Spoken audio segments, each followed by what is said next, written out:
Ya, assalamualaikum warahmatullahi wabarakatuh, Tribuners. Jumpa lagi di review pertandingan dari skuad PSM Makassar, skuad Jukeja, tim kebanggaan masyarakat Sulawesi Selatan, masyarakat Kota Makassar. Dan saat ini kita akan mereview hasil laga pekan ke-9 yang baru saja berakhir menghadapi Persebaya Surabaya di Stadion Gelora Bung Tomo pada Jumat 18 Agustus 2023. Kick off tadi jam 4 sore ya waktu Indonesia Tengah, di mana hasil akhir untuk pertandingan kali ini PSM harus mengakui keunggulan dari Persebaya dengan skor 1-0, dan ini menjadi kekalahan PSM untuk kedua kalinya secara beruntun, karena pekan lalu PSM juga harus menelan kekalahan dari Bali United dengan skor 3-2. Nah, kita langsung saja melihat dulu di awal starting atau susunan pemain dari kedua tim sebelum kita membahas hasil dari pertandingan yang cukup bergensi nih, pertandingan klasik dua tim era perserikatan antara Persebaya menghadapi PSM Makassar. Nah, dari sisi tuan rumah, Persebaya tampil dengan skema tetapnya di bawah asuhan karateka Usnun Nawawi dan memakai taktikal 4-2-3-1 tanpa sejumlah pemain inti mereka, pemain reguler mereka. Hernando misalnya di bawah Mister Gawang harus absen karena harus membela timnas Indonesia di ajang Piala AFF U23. Dan posisinya digantikan oleh Andika. Sementara posisi striker Paulo Victor absen, sang juru gedor dari Persebaya ini, dan Persebaya memainkan striker lokal Wildan. Dan langsung saja dengan skema atau formasi 4-2-3-1 di posisi kiper tadi kita sudah bahas, ada Andika dipasang, kemudian duet stopper ada Kadek Raditya bersama Stepanovic, lalu bek kiri Repade sekaligus kapten, mantan pemain PSM ini, pemain kelahiran Makassar. Lalu di sisi kanan atau fullback kanan ada Arif Catur. Dua gelandang bertahan dari Persebaya yang dimainkan yakni Andre Okto, kemudian Song Hui, lalu Soyamamoto bertugas sebagai gelandang serang, gelandang pengatur serangan, dirijen lapangan tengah, dan Kasim Botan penyerang sayap kanan, Bruno ditempatkan sebagai penyerang sayap kiri, dan Wildan tentunya sebagai striker utama. Lalu PSM Makassar menggunakan taktikal seperti biasanya 3-5-2. Reza Arya bermain sebagai kiper utama. Posisi 3 back, absennya Saprudin Tahar akibat kartu merah pekan lalu, diisi posisinya oleh Erwin Gutawa bersama dengan Yuran Fernandes dan Yanca Sayuri. Lalu ada perubahan di gelandang bertahan, Akbar Tanjung dan Zaki Asraf dimainkan.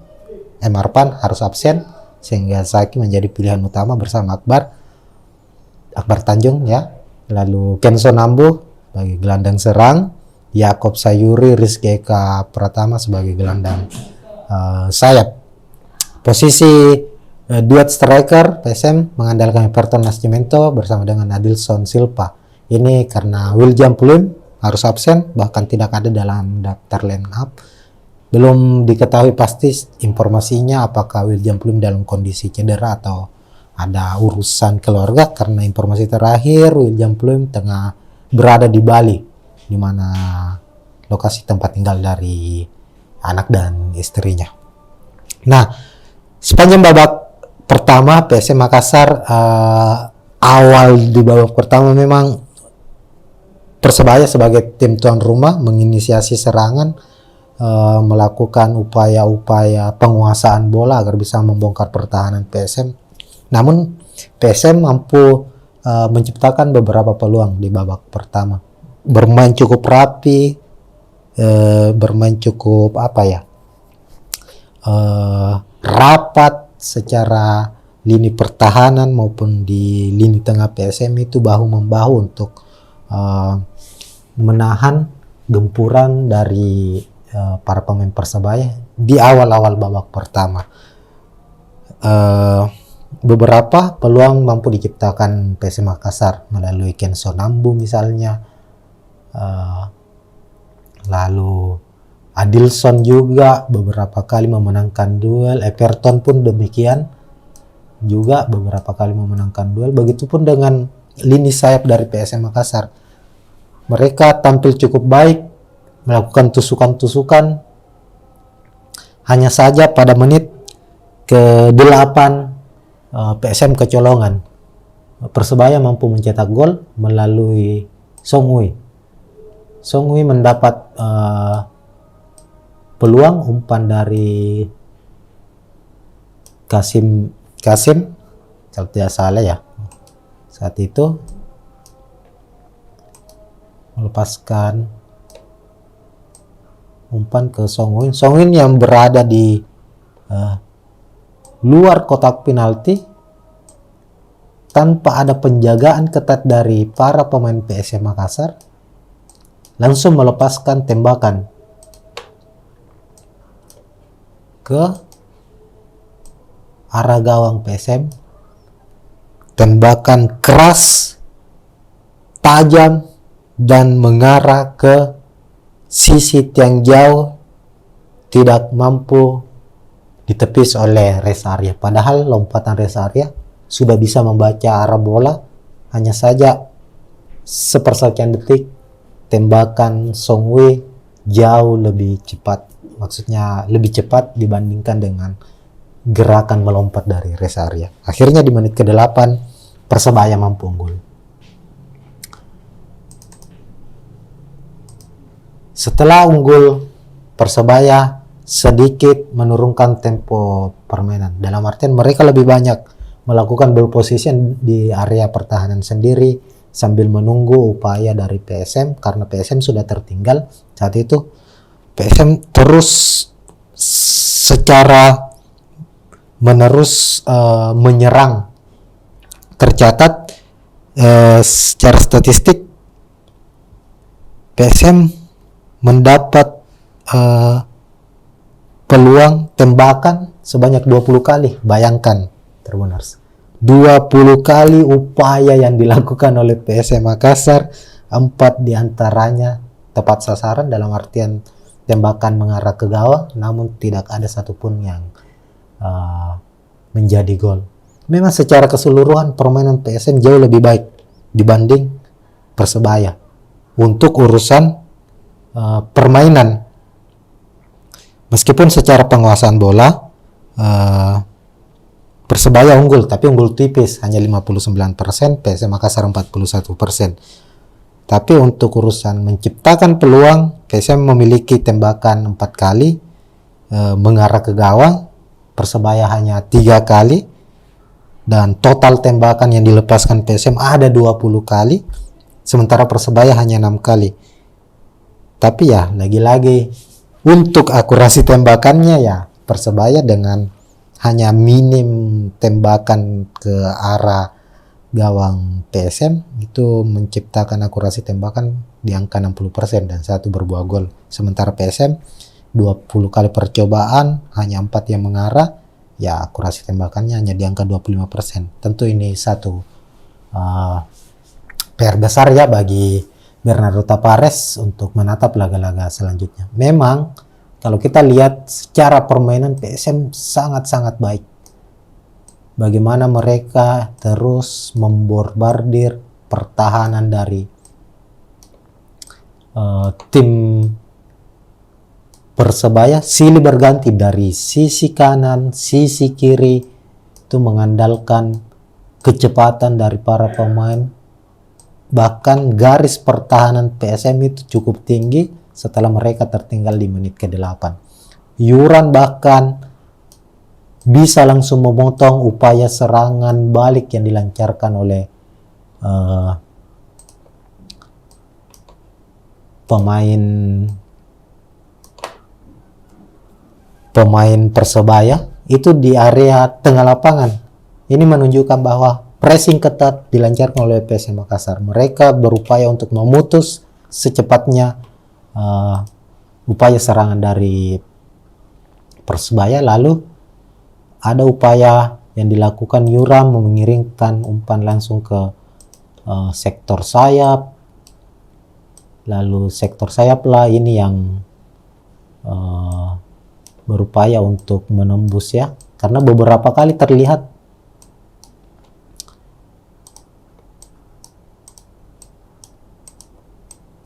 Everton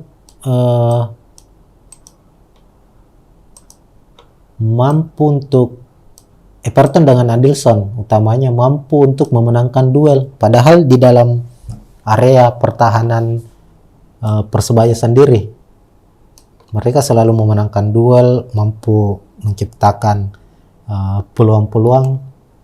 Begitupun dengan sisi sayap, Yakob Sayuri, Rizky Eka, tusukan-tusukannya itu sangat-sangat baik. Umpan-umpan mereka ke arah depan gawang, umpan-umpan crossing, umpan-umpan silang, umpan silang mendatar, umpan crossing, itu beberapa kali dilakukan, tapi memang hanya menghasilkan peluang semata, tapi tidak bisa dikonversi menjadi gol. Begitupun dengan Ken Sonambu ya, Ken Sonambu, Saki Ashraf, Yance pun begitu membantu serangan dari PSM Makassar itu bisa menciptakan sejumlah tembakan. Tapi memang ya bukan rezeki dari PSM Makassar. Saki juga terlibat beberapa kali melakukan tembakan langsung namun tidak berbuah hasil. Di babak kedua PSM tidak mengendorkan serangan.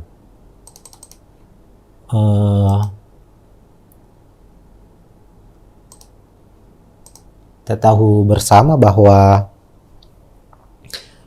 biasanya PSM kedodoran di babak kedua, namun di laga kali ini mereka bermain cukup baik, semangat bertandingnya sangat-sangat baik juga, itu terjaga mulai dari awal babak pertama hingga akhir babak kedua. Namun memang lagi-lagi peluang demi peluang yang diciptakan itu tidak berbuah hasil. Bahkan yang menariknya adalah PSM melakukan pergantian hingga 7 pemain yang dimainkan.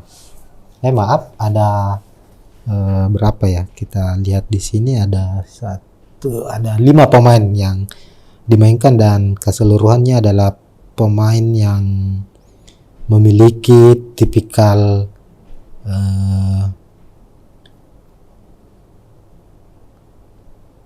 menyerang. Misalnya pada menit tadi di babak pertama hampir kelupaan ya, Rizky Eka harus ditarik keluar, digantikan oleh yang masuk saat itu kalau tidak salah Ananda Rehan ya.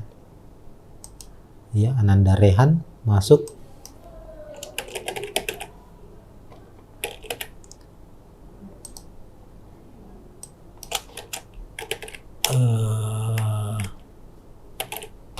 Ananda Rehan masuk menggantikan si Rizky Eka karena mengalami cedera saat itu. Dan penampilan Ananda cukup baik. Ketika ia masuk, Saki Ashraf ia bertukar posisi, Ananda kembali ke posisi gelandang bertahan, sementara Saki Ashraf bermain sebagai wingback. Di babak kedua, PSM kembali melakukan pergantian pemain, di mana pada menit ke-72 Andi Harjito masuk menggantikan Adilson. Lalu Andi Harjito masuk menggantikan Harjito ya. Lalu Everton digantikan juga masuk si siapa ya, si Donald Bisa kalau tidak salah ya, Donald Bisa. Kemudian pada menit ke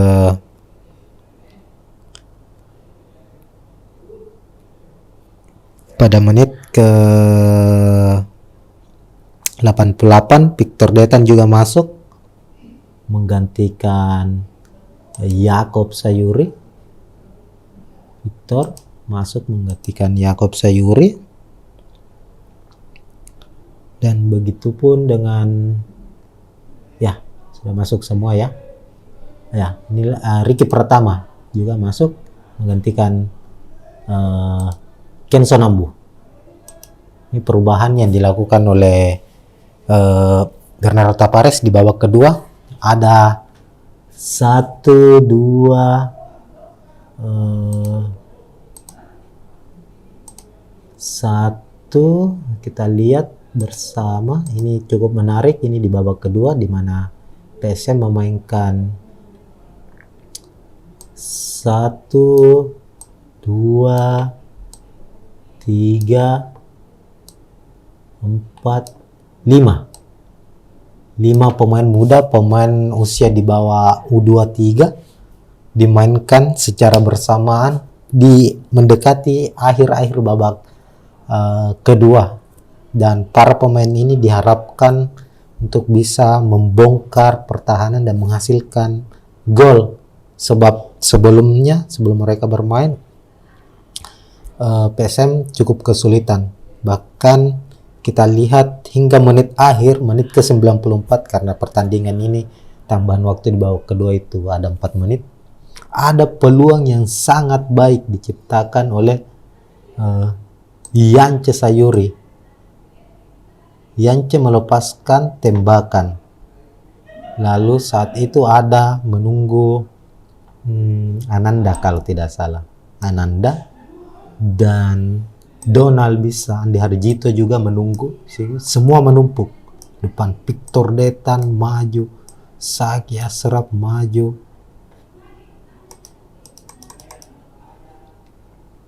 ada tembakan yang dilepaskan oleh Yance. Sebenarnya bola sudah melewati gawang, namun terpantul. Sayangnya Saki Asraf lebih dulu maju dan bola berhasil disapu bersih oleh pemain Persebaya Surabaya, dan itu menjadi peluang terakhir dari PSM Makassar. Akhirnya gagallah PSM memenangkan atau minimal menyamakan kedudukan pada pertandingan kali ini. Dengan kekalahan PSM kali ini, memang banyak yang melihat di sosmed, kita lihat bersama para pendukung PSM Makassar cukup kecewa, tetapi mereka memberikan apresiasi bahwa ada perubahan cara bermain yang ditunjukkan oleh skuad Juku Eja dalam 2 pertandingan terakhir, baik saat menghadapi Bali United maupun menghadapi Persebaya kali ini. Mereka bermain cukup rapi, berani memainkan bola-bola pendek dari satu pemain ke pemain lainnya, bahkan di area pertahanan dari tim lawan, bahkan saat memasuki kotak penalti. Namun memang bukan Dewi Fortuna belum belum bernaung di skuad PSM Makassar sehingga harus kembali gagal. Hanya saja nilai positifnya bahwa ini menjadi modal penting bagi PSM, apalagi di tanggal 23 nanti mereka akan menghadapi Piala AFC, dalam hal ini laga playoff untuk memperebutkan 1 tiket ke babak penyisian grup ya, AFC Cup, menghadapi wakil Myanmar Yangon United di Stadion Iwayan Dipta pada 23 nanti, itu hari Rabu kalau tidak salah ya. Dan tentu ada banyak PR yang harus dikerjakan oleh Bernardo Tavares. Secara permainan mereka cukup baik. Tinggal bagaimana mengasah finishing dari para pemain PSM Makassar untuk bisa mencetak gol. Dan tanpa William Pluim tentunya ini satu nilai plus juga bahwa PSM bisa bermain cukup baik, cukup hidup. Everton memainkan peran yang sangat baik sebagai pemantul. Adilson Silva striker yang sebenarnya cukup baik karena berani duel, berani memiliki kecepatan, memiliki akselerasi, tinggal bagaimana ia mengasah finishingnya. Sepakannya masih perlu untuk diasah lagi. Mudah-mudahan di laga menghadapi Yangon United, laga terdekat PSM ini, sebagai wakil Indonesia tentunya bisa memenangkan pertandingan, membawa bangga sepak bola Indonesia, dan kita harap William Pluim juga bisa dimainkan nantinya. Marpan pun begitu, karena Yangon ini adalah salah satu raksasa tim papan atas dari Liga Myanmar. Untuk klasemen klasemen sementara, PSM turun di peringkat ke-12 tertahan dengan 11 poin, sementara itu Persebaya naik ke posisi 5 dengan 14 poin. Mungkin sekian dulu untuk review kali ini. Kita akan jumpa lagi di review pertandingan PSM Makassar tentunya, masih di channel Tribun Timur, channel YouTube kami, dan Tribun PSM Makassar. Jangan lupa subscribe dan terus tonton terus kabar-kabar terbaru, mau review, preview maupun kadang ada live komentar juga dari kami. Sekian dulu kali ini. Assalamualaikum warahmatullahi wabarakatuh.